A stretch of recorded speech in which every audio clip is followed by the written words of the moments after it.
Hi friends, welcome to my YouTube channel మమ్ము vlogs. ఇవాల్టి recipe వచ్చేసి చికెన్ గ్రేవీ కర్రీ.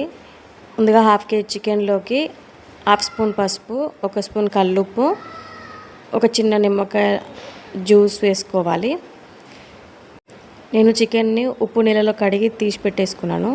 అలాగే ఇందులోకి ఒక 2 స్పూన్ల కారం వేసుకున్నాను. మీ టేస్ట్కి తగినంత వేసుకోండి. ఒక స్పూన్ ఆయిల్ వేసి మంచిగా కలిపి మ్యారినేట్ చేసేసి పక్కన పెట్టేసుకోండి. అట్లీస్ట్ తక్కువలో తక్కువ ఒక 10 to 15 మినిట్స్ అయినా మ్యారినేట్ అవ్వనివ్వండి. కడాయిలోకి ఒక 4 స్పూన్ల ఆయిల్ వేసుకోవాలి. ఆ మ్యారినేషన్ చేసిన తర్వాత మనము ఉల్లిపాయ, పచ్చిమిర్చి, కరివేపాకు, కొత్తిమీర క్లీన్ చేసి కట్ చేసి పెట్టుకోవాలి. ఆయిల్ వేడైన తర్వాత ఒక స్పూన్ జీలకర్ర, మనం కట్ చేసి పెట్టుకున్నటువంటి ఉల్లిపాయ ముక్కలు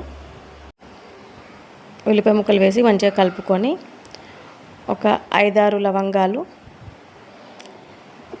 2 దాల్చిన చెక్కలు వేసుకోవాలి. అలాగే ఒక 2-3 ఇలాచీ వేసుకోవాలి. ఉల్లిపాయలు కొంచెం మగ్గిన తర్వాత మనం కట్ చేసి పెట్టుకున్నట్టు పచ్చిమిర్చి, కరివేపాకు వేసుకొని ఒకసారి మంచిగా కలుపుకోవాలన్నమాట. ఇది ఇట్లా నా స్టైల్లో చేస్తున్నాను. మీకు నచ్చితే ఒకసారి మీరు కూడా ట్రై చేయండి. ఇవి కొంచెం మగ్గిన తర్వాత ఒక స్పూన్ అల్లం వెల్లుల్లి పేస్ట్ వేయండి. అల్లం వెల్లుల్లి పేస్ట్ వేసిన తర్వాత మంచిగా కలుపుకోండి. కలిపిన తర్వాత స్మెల్ పోయిన తర్వాత, పచ్చివాసన పోయిన తర్వాత కొంచెమే పసుపు వేయాలి. ఆల్రెడీ మనం చికెన్లో వేస్తాం కాబట్టి. ఇప్పుడు మనం మ్యారినేట్ చేసిన చికెన్ వేసేసుకొని మంచిగా కలిపి మూత పెట్టేసుకోవాలి.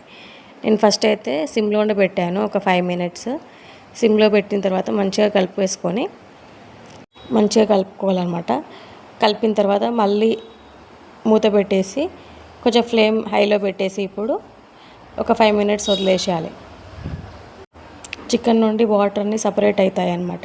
ఇప్పుడు మంచిగా కలుపుకోవాలి. మంచిగా కలిపిన తర్వాత మళ్ళీ మనం మూత పెట్టేసుకొని ఒక 5 నిమిషాలు అట్లా ఉడకనివ్వాలి. ఉడికిన తర్వాత ఇట్లా కలుపుతూ ఉండాలి. కలిపి చూసారు కదా వాటర్ ఎలా వచ్చినాయో మంచిగా చికెన్ నుండి. ఇప్పుడు మనము అయితే మ్యారినేషన్ చేసామో అందులో కొంచెం వాటర్ వేసి అది మొత్తం క్లీన్ చేసి చికెన్లో వేసేసుకోవాలి. నేను ఒక 2 స్పూన్స్ వెండు కొబ్బరి పొడి, అలాగే ఒక స్పూన్ ధనియాల పొడి వేసిన తర్వాత మంచిగా కలిపి మూత పెట్టేసుకోవాలన్నమాట. అయ్యో అప్పుడే కాదండి, మనం కొత్తిమీర వేయలేదు ఇంకా. సో ఇప్పుడు మనం కట్ చేసి పెట్టుకున్నటువంటి కొత్తిమీర వేసి మూత పెట్టేసేయాలి. మూత పెట్టిన తర్వాత ఒక 5 మినిట్స్ వదిలేసినాం అనుకోండి, అది మంచిగా ఉడికిపోతుంది. ఇప్పుడు మూత తీసి మంచిగా కలియబెట్టేసుకోవాలి. చూసారు కదా గ్రేవీ ఎలా అయిందో. ఇంకొక 5 మినిట్స్ అలా ఉడకనిచ్చేసామంటే మన కర్రీ రెడీ అయిపోతుంది అన్నమాట. మంచిగా వేడివేడిగా. నేనైతే ఆ రోజు చికెన్ కర్రీ విత్ దోశ చేశాను. మీరు కూడా ఎప్పుడైనా ట్రై చేస్తారా? చికెన్ కర్రీ విత్ దోశ సూపర్గా ఉంటుంది. ఒకసారి ట్రై చేయండి మీరు కూడా. ఇంకా అంతే, ఒక 5 మినిట్స్లో మన కర్రీ అయిపోయింది. కొంచెం వాటరీ ఉందని టెన్షన్ పడకండి. అలాగే వేడిపోయి మీద మనం వదిలేసామనుకోండి, ఆ గ్రేవీ అనేది దగ్గరికి వచ్చేస్తుంది. అంతే, simple gravy chicken curry ready అయిపోయింది. Thank you for watching my video. Please do like, share and subscribe my channel.